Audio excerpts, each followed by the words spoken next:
in the upper bracket matchup that they had, Flying Moon going down 2-0. Definitely was a bit of a problem though for Flying Moon. Hopefully they have always want to fly for both games as LeBron stood in game one. But for Viking GG, like OG just kind of ran over them. Like they didn't really hold up in that exchange at all. I was worried for Ninjas coming at the start of the day. I thought they'd get knocked apart because of the roster issues, but they've looked pretty good today. But if I had to choose one series that I thought was going to go to a game 3, it would definitely be Viking Fly to Moon. So looking forward to that. I love this hero. I think Tree is so good this patch with the change to Leech Seed as well. I'm so surprised we haven't seen more of it. So I don't know who's going to play it, whether it's going to be Save or Ein, but I think this series are really strong at the moment. Could it even be the 3-position tree? I thought you were going to say mid, just as a joke, but I mean, it could be 3, but I would assume it's not. Well, now they go Undying quickly into the Lina. They knew that they wanted that hero. Like sometimes you'll see like these delays, but they're very confident coming in, going for that Lina with that second pick. So they've got burst damage. They have team fight with the control. They have control, no issue right now with LSA as well as the overgrowth. So, things for VP.Prodigy, just these 2 picks alone, I think kind of, and this is such a draft analysis cliche, check the boxes. I feel like that is one of those lines that gets said quite a bit. And like we said, VPP love this hero though, right? Like, we talked about how it got banned out first phase by NiP before. Like they will take this Lina at the first opportunity if they can. And I'm so unsurprised that Ninjas go back for that Willow again after last game. I think Crit played incredibly well. It's a small masterclass on the hero, but it's it covers bases though. Again, like you said, with tick boxes, like it gives them the team fight that the Undying, like it gives with Tombstone, and maybe they lack stuns a little bit, like hard stuns. But I think it's a pretty good support combo. Lots of damage coming through with like Soul Rip, with Shadow Realm, with Bedlam. Well, it was the combo in the previous game. Wonder if they're just going to draft the same thing. Sword Art. What, the whole lineup? Phantom Assassin, Visage. The difference is though that they banned the Slider, but they have the Living Armor this time on the Treant as well, which is really good defensive purposes on heroes against anti-armor anyway. There goes the Batrider. I wonder what carry hero VPP are looking at taking there, because normally when you see the Treant Protector, in my mind, alarm bells start to go off about, do they want to try and drag this game out a little bit, try and protect their towers? Because this Lina pairs up well with Tree in the sense that, when Tree's trying to delay the pushes coming through with Living Armor, Lina can be that hero that pushes the wave out really quickly at the same time to get the creeps off the tower. Yeah. So, I think this is pretty nice. I think both teams will be happy with their openings, though. And we saw how much this Undying did in game 1. We haven't really touched on it at the moment, but those decays are so difficult to play against in the laning stage. And just crit on this Dark Willow too. Like, he really was a game changer. I don't think that's a hero that you can really even ban phase 1. I know it's one of his best heroes, and maybe you'd want to respect ban it, but I just don't see how you could potentially ban that and leave something open if you're VP.Prodigy. Yeah, I get you. It's almost a hero you have to give up. I think that I was going to say the Terrorblade still being in the pool is a big deal here, but they instantly take it out. I think TV, something like Beastmaster and Sword are getting taken out. I think Anti-Mage still being in the pool is interesting for VP.Prodigy as well. I think it lanes up okay. It's like it does fine against Undying and Willow, especially in the mid to late game, right? And okay, it's the go-to carry hero at the moment. What was the build we saw last time? Because it wasn't the Meteor Hammer, right? Some people go Midas. Some people go Drums. I think there's 4 different items you can go for first. Blade Mail is the one that not a lot of people do, which I don't really like. Midas is the popular one at the moment. Then you sometimes see the Meteor Hammer, and you sometimes see the Drums as well. Because Drums is just such a good item at the moment. Like, you can build it on so many different heroes. And it's always going to be strong.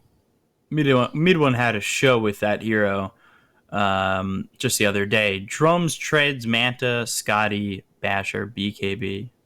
So I can't remember who played quite a Spectre fun earlier time today. there. We've seen Spectre in another series today as well. I think it was one of the earlier ones. I can't remember which player played it, but played. I think maybe was it Nico Baby. I don't know. I can't remember. No, Anyway, it was on Navi. They played it. Navi, that was it.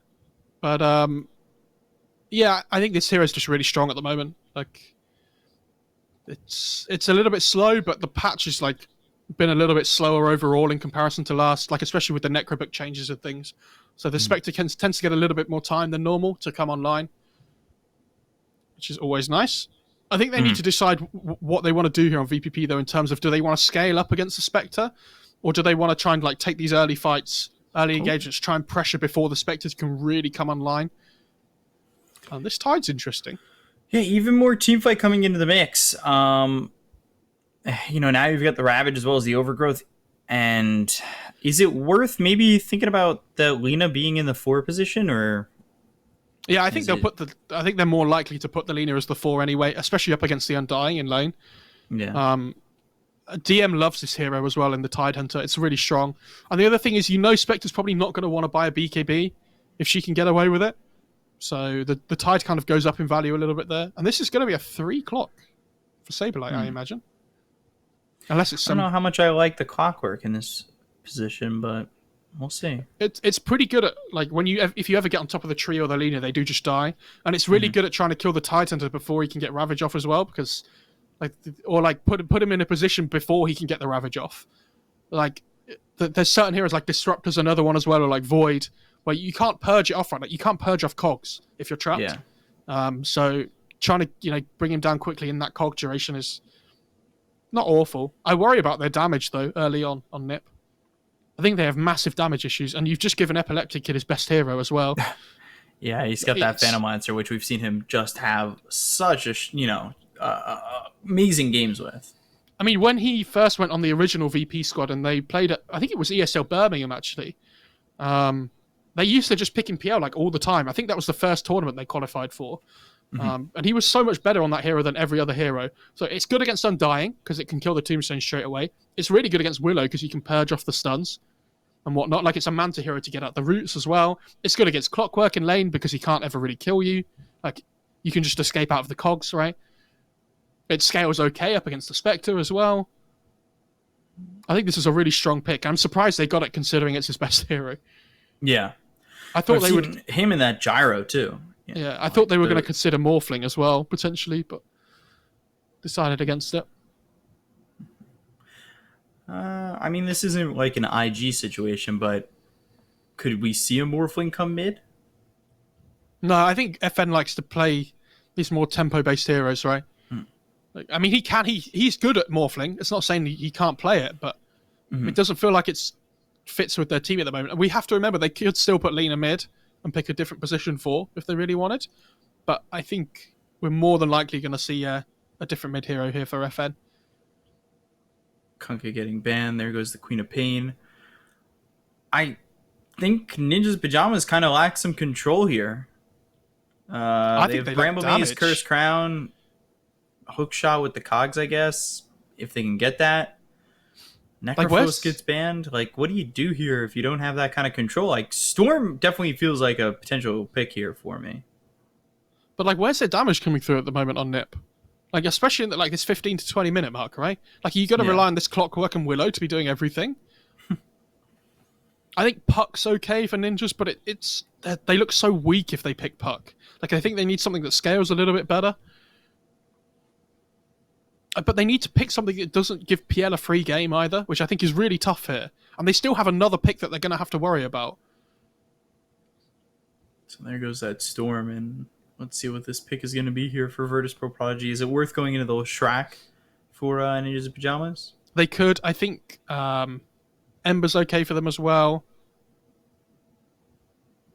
And I also think something like the Timbersaw for Ninjas might be a potential hero. So I think they have to kind of cover themselves against that on VPP. Ooh.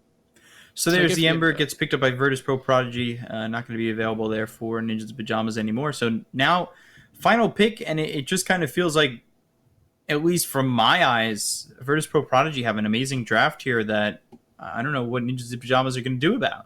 I mean, they have like really bad lockdown, and they're playing against PL Ember. Like, I think they have to pick some sort of stun. So I'm looking at DK, but then they just really lack damage as well. I think they're put in a really difficult position with their last pick overall here. I mean, what are other hit mid heroes that can stun as well? Maybe I don't think Void Spirit's going to do you much good. Yeah, that's the one I was thinking of as well, but I can't see it being amazing. Yeah. Maybe like... No, they need something less greedy. Yeah, I'm really struggling. I think Lesh is okay, but I don't think it's amazing. I think Lesh just dies still. I don't think the puck's going to be that great either. Nope. I think they have some big issues. Okay. Oh, okay. They just go for the hard lane counter instead, and it kind of they still lack lockdown. So I think the later the game goes, the less this pick's going to do. But I think if they can snowball early on from this Monkey King having a really good lane against the Ember, that's going to be their way of dealing with it, right? I think this matchup. So like obviously Monkey King does really well here. Like Supreme's probably going to buy an Orb of Venom first as well. If not, he'll get like stats and then buy an Orb of Venom relatively early on. But I don't think it's a free Monkey King game. Like, especially because Ein's probably going to take a relatively early point in living armor as well to help out FN in the laning stage. Yeah. And if FN can play around his Flame Guard relatively early on, for the first 3 or 4 waves, he should be okay. And this new Monkey King, since the patch, is a little bit different as well, guys. So they changed it so that I think the hero got 3 extra armor at level 1. So he now has like 5 armor or something stupid at level 1. But his he gains less healing from the Jingu. So, like, maybe this matchup has changed in comparison to what it used to be. We'll have to see.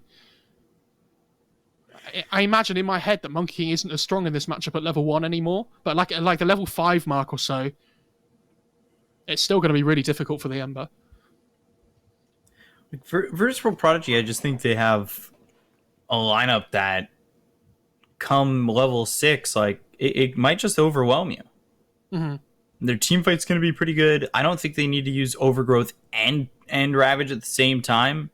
But if they do, like, obviously that's going to be long cooldowns for them. But even with those, with Ravage and Overgrowth on cooldown, like, you still have opportunities to get these pickoffs. You have a Lina that's probably going to have a Yules. Like, go Yules into the LSA, have the Laguna Blade, have that burst damage, the mobility that comes out from a Phantom Lancer as well as an Ember. Like, I don't know if Ninjas in Pajamas can deal with this lineup coming in from VP.Prodigy. I think there's a lot here that's easy to execute for them. So I think they have to be playing from ahead on Ninjas.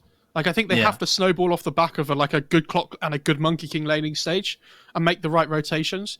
Because like you say, as the game goes on, they're playing against like Ravage Overgrowth. They're going to lose team fights. Like, if they take them big 5-on-5 fights and things. Especially if Ember has anywhere near a decent start to the game. But again, it's Undying. It secures lanes really well. Like, Monkey King should, in theory, win mid lane against the Ember as well. I think Clock should do fine against the PL. It's all going to be about that first rotation towards, like, the mid. All going to be about these early rotations from the Clockwork. Because who was it we saw playing Clockwork yesterday? It was against OG, wasn't it? Was it Saberlight that played it then as well? No, yesterday we saw Viking play it.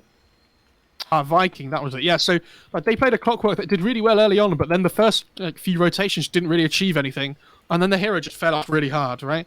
So hopefully we don't see that this game. It'd be nice to see a good close game, especially because it's game 3.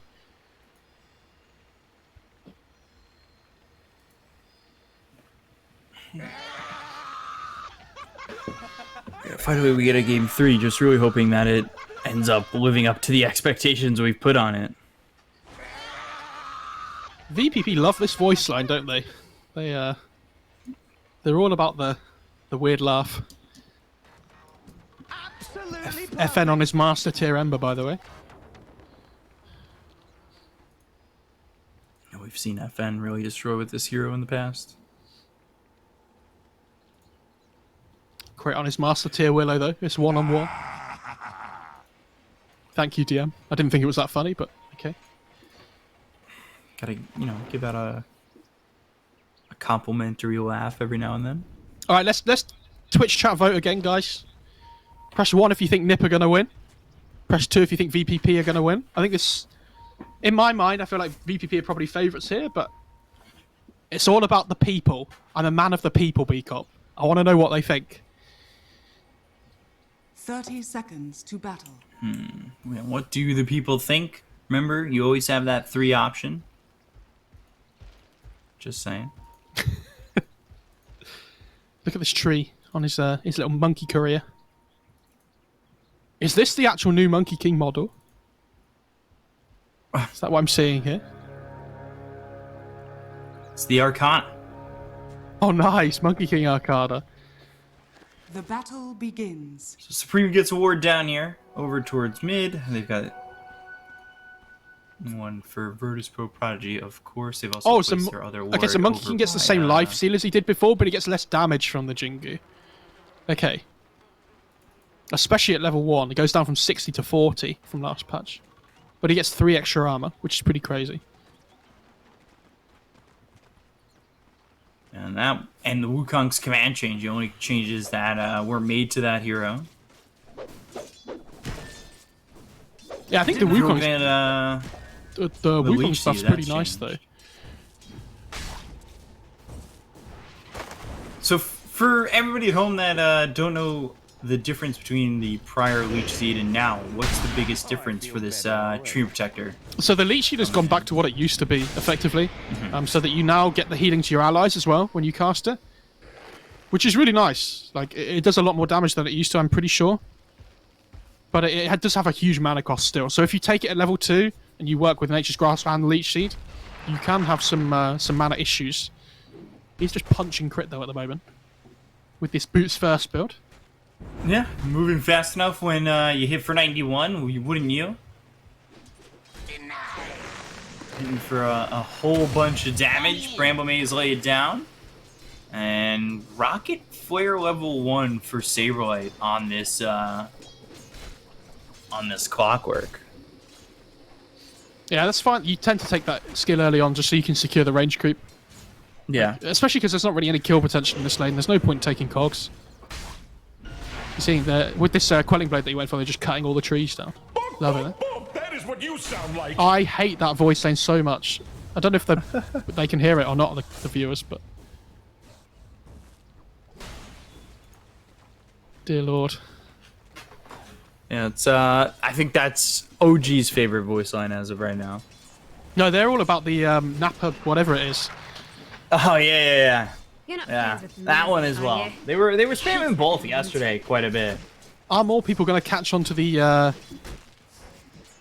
voice line meta game from OG? Era in trouble. Spectral Dagger thrown out. But Era very survivable with the fact that he's got 8 strength here via the decay. I'll just change their attention over to this Spectre for a moment. And then over mid, Supreme just throwing out that balanced strike. He's actually got quite a bit of an experience lead over FM for the moment. Yeah, it's not just the experience, it's the gold as well. Like, look at the difference. He's 17-6 on the Monkey King to the 9-0 of Ember. This Monkey's doing a really good job. He's like a whole level ahead almost. Oh, sorry, he's not, about half a level ahead. Stun comes out again. Era in trouble, but DM with a soul rip. He'll fall and save. He's trying to trade here. Gets the stun, kills off the Undying. Charlie can't get the return kill, so at least Save gets something out of that. But it feels like the same as last game, right? Where the Undying dies, but it doesn't matter. Because, like Charlie was doing on his PA last game, he's not dying. Like, he's not under threat here at all. This Undying just secures the lane for him.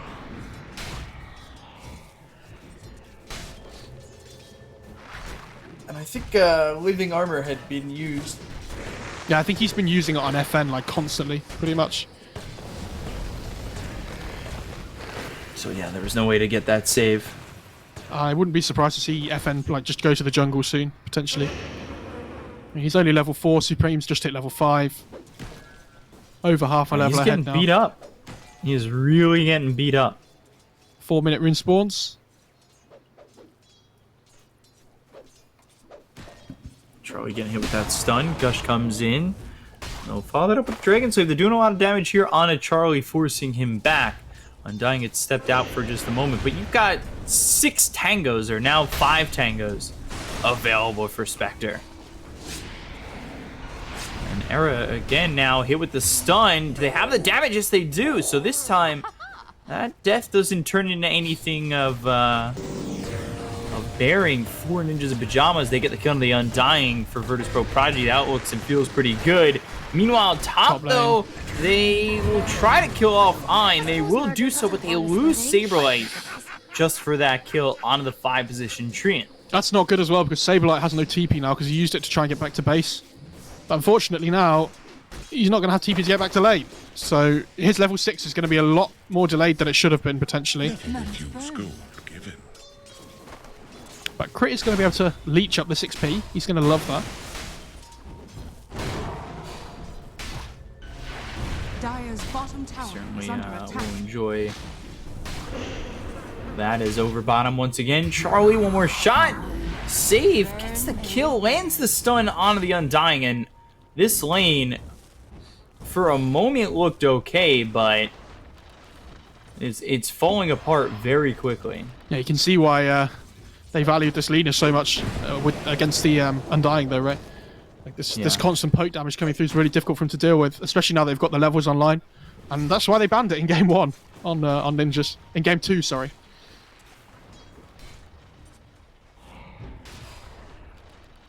I think they actually had it game 1. Yeah, true.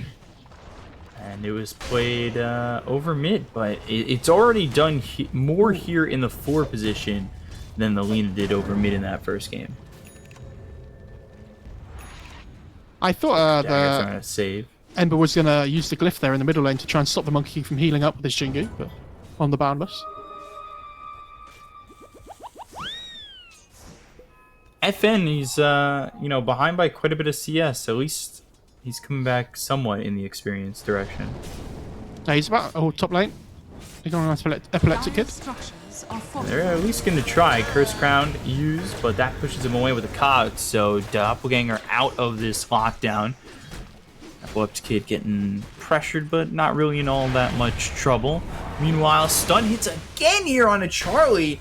So that with the Gush, they're going to continue to just lay the smackdown on him. I still think this has not been fun. I still think NiP need to be further ahead in their lanes than they are at the moment, though. Like, obviously, this Monkey King's doing really well against the Ember, but it's to be expected. And now he's left the mid lane. Like, FN's able to just catch up here. He's going to push the lane out really quickly. Like, with the Flame Guard, just go back to the jungle, try and catch up. And Supreme's just wasted, like, 30 seconds of his game.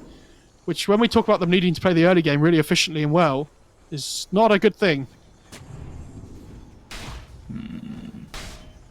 Dying, taking a lot of damage here.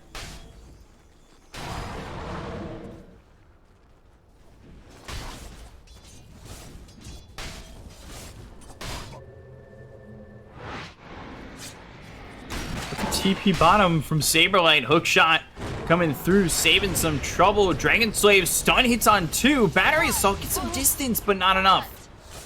Save ends up falling. That's a killing spree going the way of Saberlight. However, with that rotation, it does open up some space top for Epileptic Kid. Yeah, I mean, my problem with that is, but it's your first big hookshot reveal, right? And you kill the position 4. Like, it's not bad, necessarily, but... Oh, Supreme has picked up a haste rune here, though. Yeah, he'll come up top with it, but he's got to find Epileptic Kid, in which he does. Crit, he's come over as well, but Save now TPing towards top, so they're not going to put more pressure on the Epileptic Kid than they have already.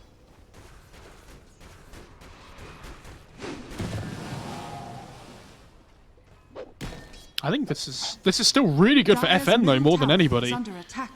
Like, the fact that he was so far behind, right? And he's just all of a sudden he's back in the game. Like, he's ahead of the Spectre in net worth.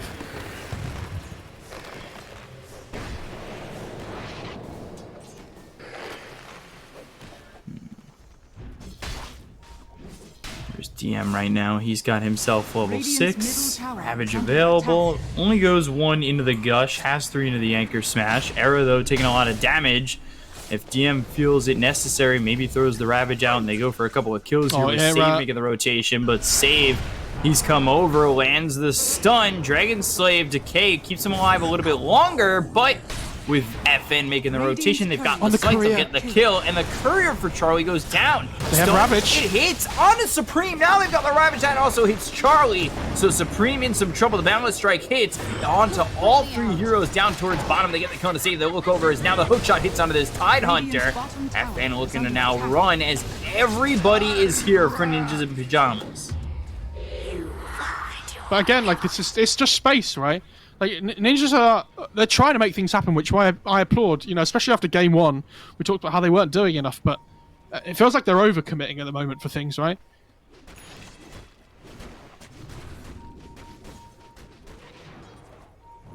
Yeah, it does feel like they're overcommitting. 5 heroes over for that, but if they can make it work, you know, we won't be singing that tune too much longer. But for right now, I think that's a big commitment to go and bring 5 heroes bottom. Supreme, Boundless Strike, and all of a sudden Monkey King in trouble. Anchor Smash once again. He has living armor though. Land a Gush. It's on cooldown. Supreme, he ends up getting away. FN now being turned on. Cursed Crown avoided. It's not going to matter. Overgrowth comes through. Laguna Blade thrown at Saberlight. They'll get the kill onto the Clockwork. Damage though onto Ein is enough to get the kill. I don't know where that right click came from through the air there. Was it a dagger or what? Yeah, that was weird. Odd. It came from like top. So the big thing though for NiP is that they've survived the first Ravage right down in this bot lane before, which is huge. Like they didn't get a huge amount from it on VPP. Radiant's middle tower is under attack. They just need to keep farming on their Ember, keep farming on their PL. But for NiP, at least the Spectre's having a relatively good time. Like he has this Treads Drums now, going back for that Radiance, which against the PL, definitely going to be the item choice to go for.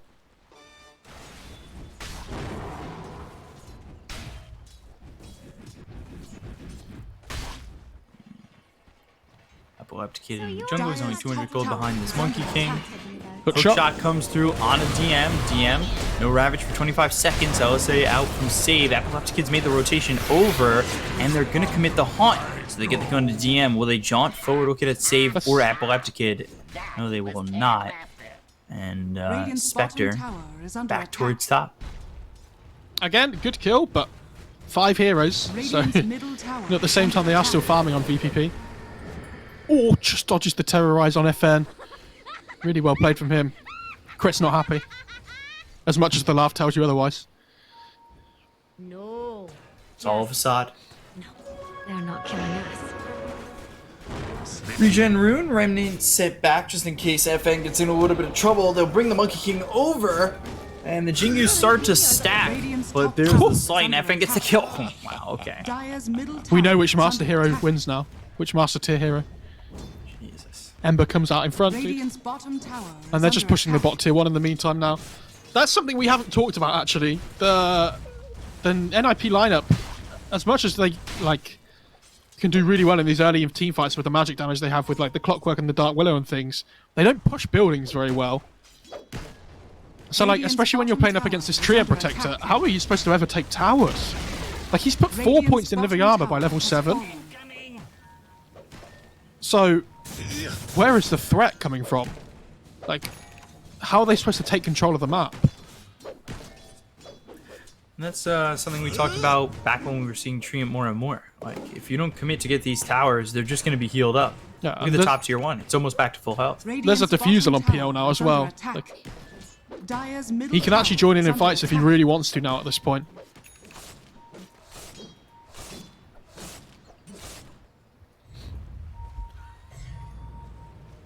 FN. Slight, and that slight hits, so they actually, I think there's enemy vision, but there's no ward there. Doppelganger forward, looks over at Era, Sleight of Fist, Searing Chains, and they'll get the kill there onto this Undying. Free Tombstone Gold as well for the, I think it went to the Tide there. And this is what I mean, like, but it hits this point in the game where they have Ravage and Overgrowth. And how are they supposed to fight into this on NiP? It feels really difficult. Let's see what they can do.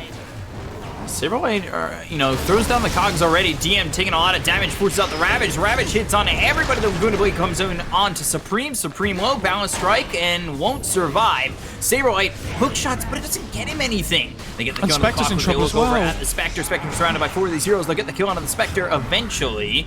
And, well, Charlie will die. They'll look for more Era chasing Ein. It's not going to matter.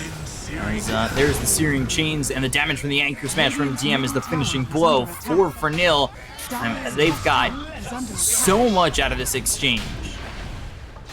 All of a sudden, it's a 3K net worth lead. The DM did a really good job of just positioning himself between the other team and the rest of his team. He's like, if you want to go on us, you're going to have to go through me first. And they start just trying to pump away at him, but he pops the Ravage. And what's the answer? Like, the Monkey King just dies instantly. He doesn't even have Wukong's leveled up at the moment, so they can't even try to fight around that. Balance strike, Curse Crown, FN. Oh no! Does not avoid it this time, and survives. At least for now. Living Armor's a pretty good spell, huh? Haunt committed. Oh, they still can't get him. That sums up this game so far for them, unfortunately, I think. God. So close yet so far.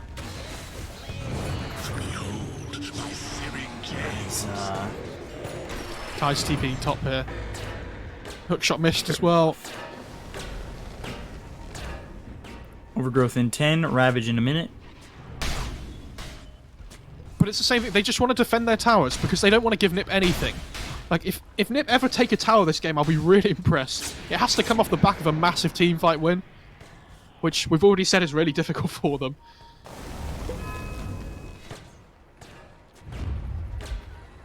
Smoke from Ninjas of Pajamas. 4 heroes smoked up on this. It's 4 heroes smoked up. They don't have Haunt. So Charlie won't be joining in the fight unless he's close by. They need to just keep getting this farm up on the Spectre. Like, when he gets his Radiance online, maybe they can try and fight around that. Like, between that and the Wukongs. But until the BKBs come out for, like, the Monkey King and maybe whoever else, this Ravage is always going to be a massive threat. Smoke gets nothing, unfortunately. Meteor Hammer here for the Treant, who has quite a bit of gold. And how much does this feel like game 1 where they're just outscaling them, right? Dire's middle tower is under attack. But, I mean, this time's a bit different because NiP have tried to take fights, but whereas in game 1 they didn't. They're eyeing up Charlie here. Commit the Overgrowth. They do have Ravage just in case it's needed. They could actually hold it. Meteor Hammer comes down. They get the gun of the Spectre. They're going to TP and commit. Saberlight just throws a hook shot into the vast abyss. Middle tower is under attack. Almost like he set that up. And look at DM. He's doing the same thing finished again. TP. Like, he wants to put himself between the rest of his team and their team. So he's going to stand between the tier 1 and the tier 2 and just say, if you want to go on us, you've got to go through me. Radiant's top tower has fallen. That means tier 1 top's gone. And Tier 1 dying. mid. That's also been taken out. They get the kill there on Era FM with another, and all of a sudden 6K lead for the side of VP.Prodigy.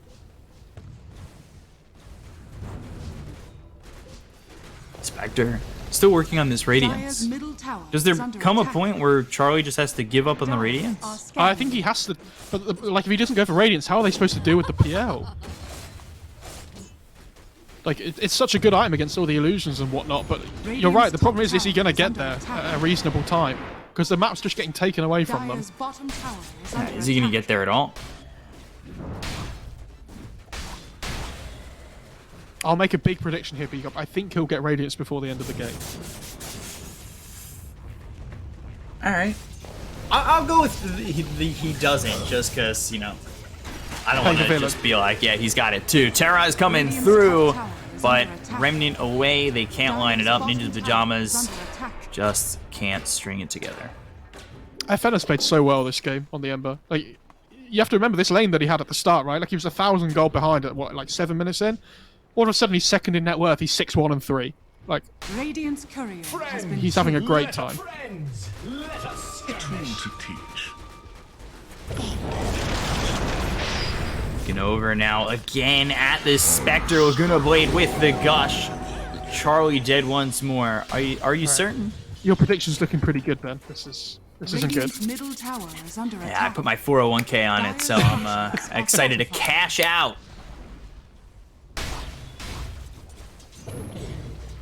Dire's Supreme just bottom sitting up tower towards is top, under trying to push attack. in this bottom tier 1. Dire's courier has been Meanwhile, they're killed. losing a tier 2 over mid, and you know things are going from bad to worse. They've got Epileptic Kid top of the net worth. He's got himself that Diffusal going into the Manta. Of course, he lost his courier, so you know might be some time. But Ember going Deso FN. Dire's bottom tower He is under attack. has the gold for it. It's really good though. Like he just wants to scale a little bit better. Like this damage output in the fight with applying the Deso to everybody with Slight is going to be really strong. Just enables the PL a little bit more as well.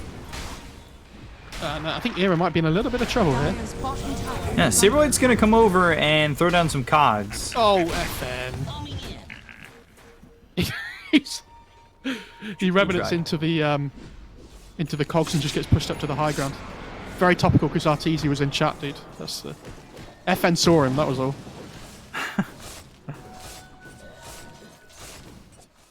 Tier 2 top's getting low.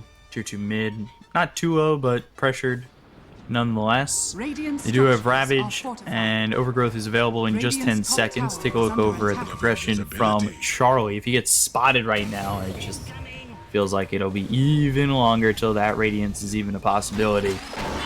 Hook shot comes through on FN. Shadow Realm. Bramble Maze down. The Ravage is in. And now everybody's in trouble. The Laguna Blade hits on the Supreme. They get the kill there onto the Monkey King. Now they look over the Clockwork Saberlight. He is in a bad spot. No man's land. Terrorize comes through. Hits onto the Lena. They've got the Bedouin, but they lose her as well. Saberlight. Crit now on the run. But here comes the rest of VP.Prodigy. Crit.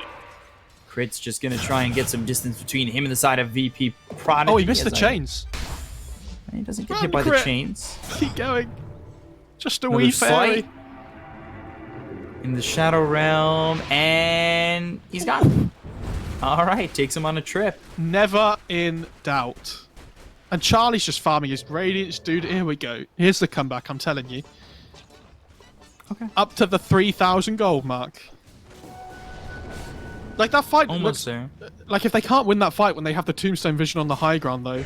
Like I don't know when they're supposed to win a fight all game. Like, they just have massive Coming in, damage back on a issues. crit. Meteor Hammer hits from the tree, and now they use the Haunt. They look over at Save, but here comes the Overgrowth. Nice. They get the kill on the Lena. Haunt John over to Ein. No Jim's detection. nearby, but he doesn't have Ravage or anything. Gotta boost Charlie up, get him closer to that Radiance. That was well played though by NiP. They understand that they can go while the Ravage is down. Like that's their best time to try and make something happen.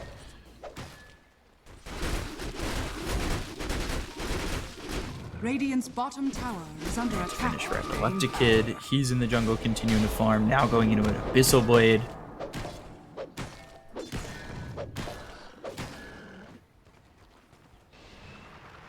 Charlie scoots over, buys the Sacred Relic, and now just sits 1,000 gold away from picking up the Radiance. Come on, boy. I'm Charlie. I believe in you, man. Do it for all the ninja no. fans. Oh no. Slight Searing Chains terrorized through onto Save, but they've got Epileptic Kid here too, so Charlie's not making his way out of this one. They might get the kill on the Lena with the Bedouin, but Crit, now you need to run. Remnant back, drums use, Crit. Around the trees. Oh my. Slight, no chains. FN wasn't a believer in himself. He used the slight just to check, but Dire's didn't middle actually tower believe is that Crit under would be attack. TPing. He's like, there's no way, is there? There's no way. I mean, the Charlie death is the big one, though, on the Spectre, right? Yep. Dire's bottom tower is under attack. Top tier Radiant's 2 once top again. tower Epileptic is Kid will under go attack. after this one. Rocket Flare sent out, but here come the creeps and down goes the tower.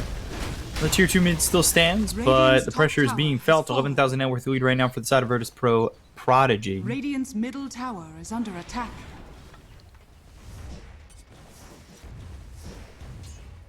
But I think with this Roche being up here as well, like, they have Ravage up, right? Like, they have Overgrowth. Everything's ready, so once they've pushed their lanes out a little bit, This is going to be the big fight for the next both these teams. I think if Ninjas take a bad fight around the pit here, especially if VPP try to take it before this Radiance comes online, this is going to be an absolute disaster for the Radiant. Do they almost have to take this fight? I don't think they can. Like, they have to wait for the Radiance. It's the only chance they have of winning the fights. I mean, they're going to smoke up here, but, like, maybe Saberlight can steal it? That's probably the best they can hope for. Dire are scanning. Yeah, I mean, there's not many people protecting the pit right now from a hook shot to come through. Scan comes in, that's going to spot the Undying. They'll evacuate from the pit. Yeah, but they see the sentry drops and stuff, though. Like, this Clockwork's, like, hanging around in smoke. He's like, guys, I'm going to do it. I'm going to do it for Charlie. Charlie, man, you farm that Radiance. I've got you. He's only a couple hundred gold away from it. My 401k is in jeopardy. Here we go. Can he get it? Oh, Here we go. Look at where Ein is. Ein trying to set up. Yeah, they're getting the block. Ein with the block. Cogs are out, but, well, Saberlight, nothing he can do. I think when you're this It was far worth a behind, shot. though, You gotta go for it. Never refuse gold. yeah, when you're this far behind, you have to go for it. Yeah. But that's exactly what they needed to be, you know, looking for. Trying to just make the move. Risk it all. Bounty. Radiant's middle Here we tower go. is This is under it. attack.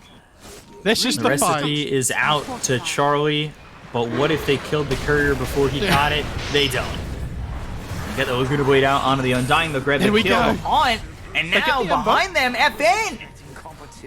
He's dead. They take away an 8-time spree, and well, that's it. On now on cooldown for another 140 seconds. is Hook just shot in. comes through out on the Ein. Ein does have the overgrowth.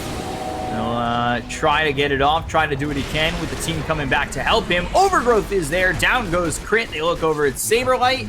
And where are you going to go? He's dead too. Yeah, but they got the Ember, dude. Game I mean, has changed. the sad thing for NiP is that they didn't use Ravage, and they can still go. Like, they've still got the Aegis right and Epileptic Kid as well. Like, with this Radiant's Bastion, he's so middle tower strong. is under attack. There's no Haunt up for them. Radiant's middle tower has fallen. Ravage still available. Radiant's bottom tower is under attack. Just going from tier 2 to tier 2. How do you fight into both Overgrowth and Ravage? It's tough, isn't it? Yeah. Radiant's bottom tower I'd is say- under attack. Radiant's bottom tower has fallen. But this is what we were saying in the draft, right? They had so many problems with that until their last pick. And then they had like one pick left to solve them, and they didn't... You can't solve all the problems with one pick. Like, Unfortunately, not in this situation. You can't. you want this 10th pick for your in the overall draft to be like, wow, like we've really taken them by surprise. They haven't got anything to deal with this pick, right? Oh, tree, Ein. He's so tanky. Trouble tanking up. Stun thrown by Save. Wukong's behind them. Ravage is out. This hits onto just about everybody except for Supreme. Saberlight, he'll end up dying. Crit's dead as well. So 2 heroes already gone on the side of Ninjas in Pajamas. The BKB's been popped by Supreme just to leave. I mean, it's a pretty good fight though for NiP, honestly. Like they get the Ravage and they still trade 2 for 2, so could be worse. The problem is they still can't deal with the PL. Tier 3 in trouble. Charlie? They're gonna go in, look for Charlie, and Spectre ends up dead. 53 seconds, no buyback. Next is the Undying, who gets bashed right away. And I'm not certain what they can do now. They're losing a lot of their output with Charlie dead. Balance Strike is thrown as well as the Terrorize, but I'm pretty sure that Terrorize whiffed. Didn't hit on anybody. They look over at Supreme. They've got the Salty Fist as well as the Searing Chains. Crit going into the Bedouin, but it's not going to be enough damage with the BKB being popped by FN. Era now on the run from Epileptic Kid. Saberlight, everybody getting crowded into the well. Yeah, if you can make it back, maybe you'll survive, but Saberlight not so fortunate. Overgrowth comes in onto the Monkey King. Supreme ends up dead. Double kill here. Buyback available for the Monkey King. But they are going to focus the racks. Radiant's middle barracks has fallen. Radiant's middle barracks has fallen. And the Spectre's gonna have Haunt when he's up again, and Monkey King has buyback, so they might try and make one final play, but Radiant's bottom tower is under they're in Radiant's bottom tower. desperate need here of assistance. Oh, they see the Monkey King up in the trees. Haunt use gets down. He's able to make the Primal Spring as well as the Balance Strike out on a save. They're going to chase him out of the base, and then they'll get the kill. So Charlie and Supreme get a combination for this, but Epilepticon moving forward, looking over at the Monkey King as well as Charlie. They've got the bash. The Wukong's command committed onto this one. DM, meanwhile, 25 seconds until he's got himself back that Ravage. FN TPing back to base. And he'll Remnant back in when he's all well and full. But on the run is Crit, and I don't know if they can do anything about this. Ravage up in 10 as well. Your Hammer finishing off the range racks. I'm continuing to heal up everybody. He's got overgrowth in 30, but it doesn't look like he's going to survive this. I say that, though. Supreme in some trouble. Saberlight, he hits the hook shot on FN. The BKB is going to be popped by Supreme. Still looking for Ein. Finally gets the kill onto the tree, but there's the Abyssal Blade. The Terrorize is going to go out, and it will hit Epileptic Kid as well as this Tide Hunter of DM. But FN, he's with the Cursed Crown. He's got the Yules. It will pop. Ravage comes in, hits on everybody. And now Charlie's in trouble. He's out of mana. Balance Strike comes in. Charlie trying to walk away. But Supreme doing all he can, fighting FN as well as DM. Epileptic Kid within the base, goes after Crit, gets the kill into the Dark World. Looks over at Charlie. There's the overgrowth of the Blink in from Mine. DM push back via the cogs, but the Meteor Hammer's going to follow this up. They'll get the kill to Charlie as well as Saberlight. They don't have buyback. They'll take out Era. And down goes Supreme with the Laguna Blade being thrown out by Save. GG is called. First Pro-Prodigy take out Ninjas in Pajamas, not only from this series, but from the tournament itself. Yeah, it's a bit of a disappointing way to end for Ninjas, especially considering how well they played in Game 2. But I think they gave themselves massive problems from the draft. Like we were saying, that I feel like the only way they can win this game is if they come out of the laning stage massively ahead. And if you put that kind of pressure on yourself, it always makes it difficult for you to win the game, right? Yeah. VPP made that really good play around the tier 1 mid where they used that first